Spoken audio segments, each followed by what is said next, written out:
Understanding how populations change is crucial for urban planning and biology. While some populations grow by a fixed amount, others grow at an increasing rate. Today, we will learn to distinguish between linear and exponential growth models. The difference between these models lies in the mathematical pattern of change. One adds a constant value every year, while the other multiplies by a constant factor. Let's dive into the definitions of both types. Linear growth occurs when a population increases by a fixed number of individuals in each time period. This constant change is called the common difference. Notice how the population increases by exactly 10 people every single year. We model linear growth using the slope-intercept form.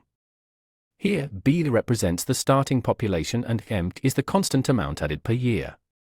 This results in a straight line when plotted on a coordinate plane. Exponential growth occurs when a population grows by a fixed percentage. Instead of adding a number, we multiply by a growth factor. Even though it starts slowly, the amount added gets larger as the population grows.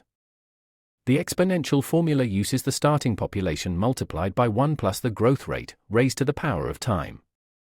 This exponent is why the growth accelerates so rapidly compared to the linear model. When we overlay these graphs, we see that the linear model is predictable and steady. However, the exponential curve eventually overtakes the linear line because it builds upon its previous growth, creating a compounding effect. To solve word problems, look for specific keywords.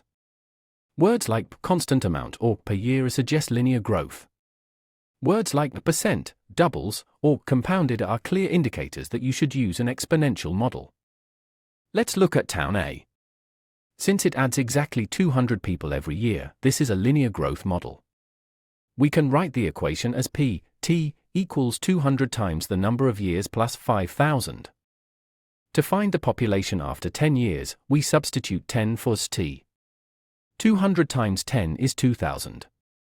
Adding this to our initial 5,000 gives us a final population of 7,000 residents. Now consider a bacteria colony. It increases by a percentage, which signifies exponential growth. Our growth factor will be 1 plus 0.10, which equals 1.1. Our base population is 500. After 5 hours, we calculate 500 times 1.1 raised to the 5th power. This results in approximately 805 bacteria.